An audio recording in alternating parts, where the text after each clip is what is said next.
Hi hello friends, ഇന്ന് നമ്മൾ നോക്കാൻ പോകുന്നത് യൂഫോറിയ എന്ന വെബ് സീരീസിന്റെ 4ാമത്തെ എപ്പിസോഡിന്റെ എക്സ്പ്ലനേഷൻ വീഡിയോ ആണ്. ഇതിന്റെ മുമ്പത്തെ വീഡിയോസ് കാണാത്തവർക്ക് വേണ്ടി വീഡിയോയുടെ ലിങ്ക് ഡിസ്ക്രിപ്ഷനിൽ പ്ലേസ് ചെയ്യാം. അപ്പോൾ നമുക്ക് ഒട്ടും സമയം കളയാതെ നേരെ വീഡിയോയിലേക്ക് പോകാം. എപ്പിസോഡിന്റെ സ്റ്റാർട്ടിങ്ങിൽ ജൂൾസിന്റെ കുട്ടിക്കാലമാണ് കാണിക്കുന്നത്. ജൂൾസിന്റെ അമ്മ ജൂൾസിന്റെ ഹോർമോണിൽ ചേഞ്ചസ് എല്ലാം വരുന്നുണ്ട് എന്ന് നോട്ടീസ് ചെയ്തതും അവർ ജൂൾസിന്റെ അടുത്ത് നമുക്ക് ഒരു ഹോളിഡേക്ക് പോകാം എന്ന് പറഞ്ഞുകൊണ്ട് അവളെ ഒരു ഹോസ്പിറ്റലിലേക്ക് കൂട്ടിക്കൊണ്ടു പോകുന്നു. അവിടുത്തെ ഡോക്ടർമാരെല്ലാം ജൂൾസിനെ പരിശോധിച്ച ശേഷം അവരുടെ അമ്മയുടെ ചിന്തകളെല്ലാം ശരിയായിരുന്നുവെന്ന് പറയുന്നു. ഇത് കേട്ടതും അവർ ജൂൾസിനെ ആ ഹോസ്പിറ്റലിലാക്കിയ ശേഷം അവിടെ നിന്നും പോകുന്നു. അവിടെ നിന്നും കുറച്ചു നാൾ കഴിഞ്ഞ് ജൂൾസിന്റെ അച്ഛനും അമ്മയും ഡൈവേഴ്സ് ആയ ശേഷം ജൂൾസിന്റെ അച്ഛൻ അവളെ താൻ നോക്കിക്കോളാമെന്ന് പറഞ്ഞുകൊണ്ട് ജൂൾസിനെ വീട്ടിലേക്ക് കൂട്ടിക്കൊണ്ടുവരുന്നു. അങ്ങനെ 14ാം വയസ്സിൽ ജൂൾസ് മൊത്തത്തിൽ ഒരു പെൺകുട്ടിയായിട്ടല്ല മാറുന്നു. അവിടെ കച്ചിത് മോട്ടിവേഷൻ സ്പീക്കറായിട്ടുള്ള അലിയെ മീറ്റ് ചെയ്യുന്ന റൂബിനെയാണ് കാണിക്കുന്നത്. അലി റൂബിന്റെ അടുത്ത് അവളുടെ വിഷമങ്ങൾ എന്താണെന്ന് തുറന്നു പറയാൻ വേണ്ടി പറയുന്നു. റൂം തനിക്ക് ജൂൾസിനെ വളരെയധികം ഇഷ്ടമാണെന്നും എന്നാൽ ജൂൾസ് ആവട്ടെ ഇപ്പോൾ ഷൈഗായ് എന്ന വ്യക്തിയുമായി പ്രണയത്തിലായിട്ടുണ്ടെന്നും കൂടാതെ ആ വ്യക്തി ഈ വരുന്ന കാർണിവലിന് അവളെ മീറ്റ് ചെയ്യാൻ പോവുകയാണ് എന്നുകൂടി അലിയോട് വിഷമത്തോടെ പറയുന്നു.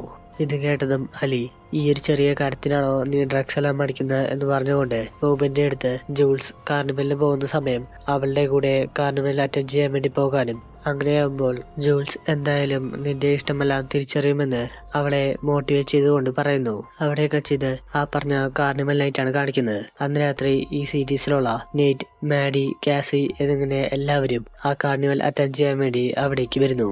ആ കാർണിവലിലെ ബെസ്റ്റ് ഫുഡ് സ്റ്റോറിന് എല്ലാ വർഷവും അവാർഡെല്ലാം കൊടുക്കുന്നത് കൊണ്ട് കഴിഞ്ഞ 6 വർഷവും 1ാം സമ്മാനം നേടിയിട്ടുള്ള നെയ്റ്റിന്റെ അച്ഛൻ ഈ വർഷവും തനിക്ക് ജയിക്കാൻ പറ്റും എന്ന വിശ്വാസത്തോടെ ഒരു ഫുഡ് സ്റ്റാളെല്ലാം തുറക്കുന്നു. ഇതേസമയം കാർണിവലിന്റെ മറ്റൊരു സൈഡിൽ നമ്മുടെ ഫ്രാങ്കും അനിയനും കൂടി ഡ്രഗ്സ് എല്ലാം സെൽ ചെയ്യാൻ വേണ്ടി ഒരു ഡോണറ്റ് കട എല്ലാം തുറക്കുന്നു. അവിടെ കച്ചിത് റൂം തന്റെ അനിയത്തിയെയും ലക്സിനെയും കൂട്ടിക്കൊണ്ട് കാർണിവലിലേക്ക് വരുന്നതായിട്ടാണ് കാണിക്കുന്നത്. റൂം അവിടെ വെച്ച് ജൂൾസിനെ കണ്ടതും അവർ രണ്ടുപേർക്കും വളരെയധികം സന്തോഷമെല്ലാമാവുന്നു. അവിടെ കച്ചിത് കാർണിവൽ വെച്ച് മാഡിയെ മീറ്റ് ചെയ്യാൻ വേണ്ടി ചെല്ലുന്ന നെയ്റ്റിനെയാണ് കാണിക്കുന്നത്. ഈ സമയം മാഡി വളരെയധികം എക്സ്പോസ് ചെയ്യുന്ന ഡ്രസ്സെല്ലാം ഇട്ടുകൊണ്ട് വന്നിരിക്കുന്നത് കണ്ട് നെയ്റ്റിന് വളരെയധികം ദേഷ്യം വരുന്നു. അവൻ മാഡിയുടെ അടുത്ത് ദേഷ്യപ്പെട്ടുകൊണ്ട് ഈ ഡ്രസ്സെല്ലാം മാറ്റിയിട്ട് വരാൻ വേണ്ടി പറയുന്നു. അവിടെ കച്ചിത് ക്രിസിനെയും കാസിയെയുമാണ് കാണിക്കുന്നത്. ക്രിസ് ആണെങ്കിൽ കാസിയെയും കൂട്ടിക്കൊണ്ട് നെയ്റ്റിന്റെ അച്ഛൻ നടത്തുന്ന കടയിലേക്ക് വരുന്നു. അവർ ഫുഡെല്ലാം വാങ്ങിച്ചുകൊണ്ടിരിക്കുന്ന സമയം നെയ്റ്റിന്റെ അച്ഛൻ ഇത് നിന്റെ കാമുകിയാണോ എന്ന് തിരക്കുന്നു. എന്നാൽ ക്രിസ് ഇത് തന്റെ കാമുകിയൊന്നുമല്ലെന്നും ഞങ്ങൾ വെറുതെ ടൈം പാസിന് വേണ്ടി നടക്കുന്നതാണെന്ന് നെയ്റ്റിന്റെ അച്ഛനോട് പറയുന്നു. എന്നാൽ ക്രിസിന്റെ ഈ സംസാരം കാസിക്ക് ഒട്ടും തന്നെ ഇഷ്ടപ്പെടുന്നില്ല. കാസി ആണെങ്കിൽ സിൻസിയറായി ക്രിസിനെ സ്നേഹിച്ചിട്ടും അവൻ ഇതെല്ലാം തമാശയായി എടുക്കുന്നത് കണ്ട് കാസി അവന്റെ അടുത്ത് നിന്നും പിണങ്ങിപ്പോകുന്നു. ക്രിസ് ആണെങ്കിൽ കാസി പിണങ്ങിപ്പോകുന്നത് കണ്ട് എന്താണ് പ്രശ്നമെന്ന് അവളുടെ അടുത്ത് എന്ന് തിരക്കുന്നു. കാസി അവന്റെ അടുത്ത് വിഷയത്തെ പറ്റി പറഞ്ഞതും ക്രിസ് ദേഷ്യപ്പെട്ടുകൊണ്ട് താനത് സീരിയസ് ആയി തന്നെ പറഞ്ഞതാണെന്നും നീ ഇടയ്ക്കിടയ്ക്ക് പല ബോയ് ഫ്രണ്ട്സിന്റെ കൂടെയെല്ലാം കറങ്ങി നടക്കുന്നവളല്ലേ എന്നും അങ്ങനെയുള്ളപ്പോൾ നിന്നെ ഞാൻ എന്ത് പറഞ്ഞാണ് പരിചയപ്പെടുത്തേണ്ടതെന്ന് കാസിയുടെ അടുത്ത് വളരെയധികം റഫായി കൊണ്ട് ചോദിക്കുന്നു. കാസിക്കും മാഡിക്കും ഇന്ന് വളരെ മോശം ദിവസമായതുകൊണ്ട് അവർ നേരെ ഫ്രാങ്കോന്റെ ഡോണറ്റ് കടയിൽ നിന്നും കുറച്ച് ഡ്രഗ്സ് മേടിച്ച് അത് യൂസ് ചെയ്ത് നോക്കുന്നു. അവിടെ കച്ചിത് ആ കാർണിവലെല്ലാം ചുറ്റിക്കറങ്ങി കാണുന്ന ജൂൾസിനെയും റൂബിനെയുമാണ് കാണിക്കുന്നത്. ഈ സമയം കാർണിവലിൽ ഒരു സ്റ്റാളിൽ നെയ്റ്റിന്റെ അച്ഛൻ നൽകുന്നത് കണ്ട് ജൂൾസിന് ഇത് വളരെയധികം ഷോക്കിംഗ് ആയിട്ടെല്ലാം തോന്നുന്നു.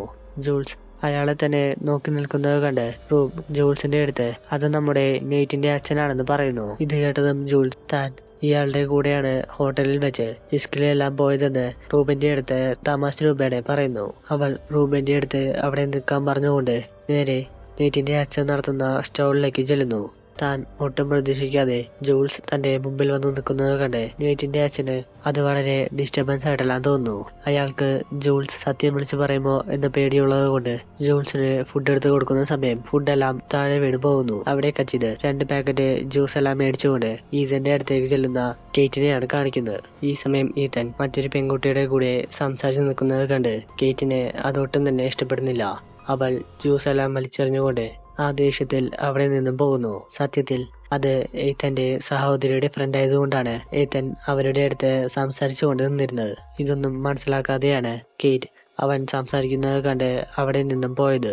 കേറ്റ് ആ ദേഷ്യത്തിൽ അവിടെ സിഗരറ്റ് എല്ലാം വലിച്ചുകൊണ്ടിരുന്ന ഒരു പയ്യനെയും വിളിച്ച് അവന്റെ കൂടെ ഫിസ്കിലെല്ലാം പോകുന്നു.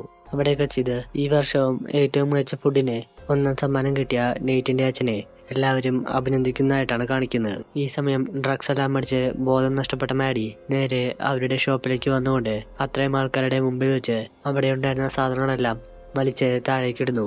ഇത് കണ്ടതും നെയ്റ്റ് വേഗം തന്നെ മാഡിയെയും കൂട്ടിക്കൊണ്ട് അവിടെ ഉണ്ടായിരുന്ന സ്റ്റാളിന്റെ എല്ലാം പുറകേക്ക് പോകുന്നു. അവൻ തന്റെ വീട്ടുകാരെയെല്ലാം നാണം കെടുത്തിയോർത്ത് ആ ദേഷ്യത്തിൽ അവരുടെ കഴുത്തെല്ലാം പിടിച്ചു ഞെരിക്കുന്നു. മാഡി, നീ എന്തിനാണ് ഗാലറി മുഴുവൻ പല ആൺകുട്ടികളുടെയും പ്രൈവറ്റ് പാർട്സിന്റെ എല്ലാം ഫോട്ടോ സേവ് ചെയ്ത് വെച്ചിരിക്കുന്നതെന്ന് ചോദിക്കുന്നു. മാഡിയിൽ നിന്നും ഇതുപോലെ ഒരു ചോദ്യം കേട്ടതും നെയ്റ്റ് അവളുടെ കഴുത്തിൽ നിന്നും പിടിയെല്ലാം ഇട്ടുകൊണ്ട് താൻ ഈ ഫോട്ടോസ് എല്ലാം തന്റെ ഫ്രണ്ട്സിനെ പ്രാങ്ക് ചെയ്യാൻ വേണ്ടി സേവ് ചെയ്ത് വെച്ചതാണെന്ന് അവളുടെ അടുത്ത് നല്ലപോലെ കള്ളമെല്ലാം പറയുന്നു. നെയ്റ്റിന്റെ അഭിനയം കണ്ട് അത് വിശ്വസിച്ച മാഡി അവന്റെ അടുത്ത് ചെന്ന് സോറി എല്ലാം പറയുന്നു. അവിടെ കച്ചിത് റൂം തന്റെ അനീതിയെ അന്വേഷിച്ചു പോയ സമയം ഒരാളൊഴിഞ്ഞ സ്ഥലത്ത് ഒറ്റയ്ക്കിരിക്കുന്ന ജൂൾസിനെയാണ് കാണിക്കുന്നത്. ഈ സമയം നെയ്റ്റിന്റെ അച്ഛൻ ജൂൾസിന്റെ അടുത്തേക്ക് ചെന്ന് അന്ന് ഹോട്ടലിൽ വെച്ച് നടന്ന സംഭവം ആരോടും പറഞ്ഞ് തന്റെ കുടുംബം ഇല്ലാതാക്കല്ലേ എന്ന് അവളുടെ അടുത്ത് അപേക്ഷിച്ചുകൊണ്ട് പറയുന്നു. അവിടെ കച്ചിത് തന്റെ അനീതിയെ അന്വേഷിച്ചടക്കുന്ന റൂബിനെയാണ് കാണിക്കുന്നത്. ഈ സമയം റൂബിന്റെ അനീതി ക്രിസിന്റെ അനിയന്റെ ഗ്യാങ്ങിന്റെ കൂടെ ഇരിക്കുന്നത് കണ്ട് റൂബ് നേരെ അവളുടെ അടുത്തേക്ക് ചെല്ലുന്നു. റൂബിന് അവന്മാരെ പറ്റി നേരത്തെ അറിയാവുന്നത് കൊണ്ട് റൂബ് വേഗം തന്നെ തന്റെ അനിയത്തിയെ വിളിച്ചുകൊണ്ട് അവിടെ നിന്ന് പോകുന്ന വഴിയിൽ ജിയ അവന്മാരുടെ കൂടെ ഇരുന്ന കാര്യമൊന്നും വീട്ടിൽ ചെന്ന് അമ്മയോട് പറയരുതെന്ന് റൂബിനോട് പറയുന്നു. അവിടെ കച്ചിത് രാത്രിയിൽ ഷൈഗ എന്ന വ്യക്തിയെ മീറ്റ് ചെയ്യാൻ ചെന്നിരിക്കുന്ന ജൂൾസിനെയാണ് കാണിക്കുന്നത്. ഈ സമയം നെയ്റ്റ് അവിടേക്ക് വരുന്നത് കണ്ട് ജൂൾസിന് ഇത് വളരെ ഷോക്കിംഗ് ആയിട്ടെല്ലാം തോന്നുന്നു. ജൂൾസ് അവന്റെ അടുത്ത് ദേഷ്യപ്പെട്ടുകൊണ്ട് എന്തിനാണ് അവൾക്ക് ഫേക്ക് ഐഡിയിൽ നിന്നും മെസ്സേജ് അയച്ചതെന്ന് തിരക്കുന്നു. നെയ്റ്റ്, നീയും എന്റെ അച്ഛനും തമ്മിലുണ്ടായിരുന്ന ബന്ധത്തെ പറ്റിയെല്ലാം തനിക്കറിയാമായിരുന്നുവെന്നും ഫ്യൂച്ചറിൽ ഈ കാര്യം നീ പുറത്തു പറഞ്ഞാൽ അത് തന്റെ കുടുംബത്തെ ബാധിക്കുമെന്നും അതിന് ഒരു പ്രിക്കോഷൻ എന്ന പോലെയാണ് താൻ ഇതെല്ലാം ചെയ്തു കൂട്ടിയതെന്ന് ജൂൾസിനോട് പറയുന്നു. ജൂൾസിനാണെങ്കിൽ ഇത് കേട്ട് വളരെയധികം വിഷമമെല്ലാം ആവുന്നു. നെയ്റ്റ്, നീ എന്റെ അച്ഛനെ പറ്റി പുറത്ത് ആരെങ്കിലോടും പറഞ്ഞാൽ അവൾ ഷൈഗയെ കഴിച്ചിട്ടുള്ള ആ ഫോട്ടോസ് എല്ലാം താൻ പുറത്തു വിടുമെന്ന് പറഞ്ഞ് അവളെ ബ്ലാക്ക് മെയിൽ ചെയ്ത ശേഷം അവിടെ നിന്നും പോകുന്നു. ഇത്രയും കാണിച്ചുകൊണ്ട് ഈ എപ്പിസോഡ് ഇവിടെ വെച്ച് അവസാനിക്കുന്നു. ഈ സീരീസിന്റെ ബാക്കി വീഡിയോസിനായി ചാനൽ മറക്കാതെ സബ്സ്ക്രൈബ് ചെയ്യുക.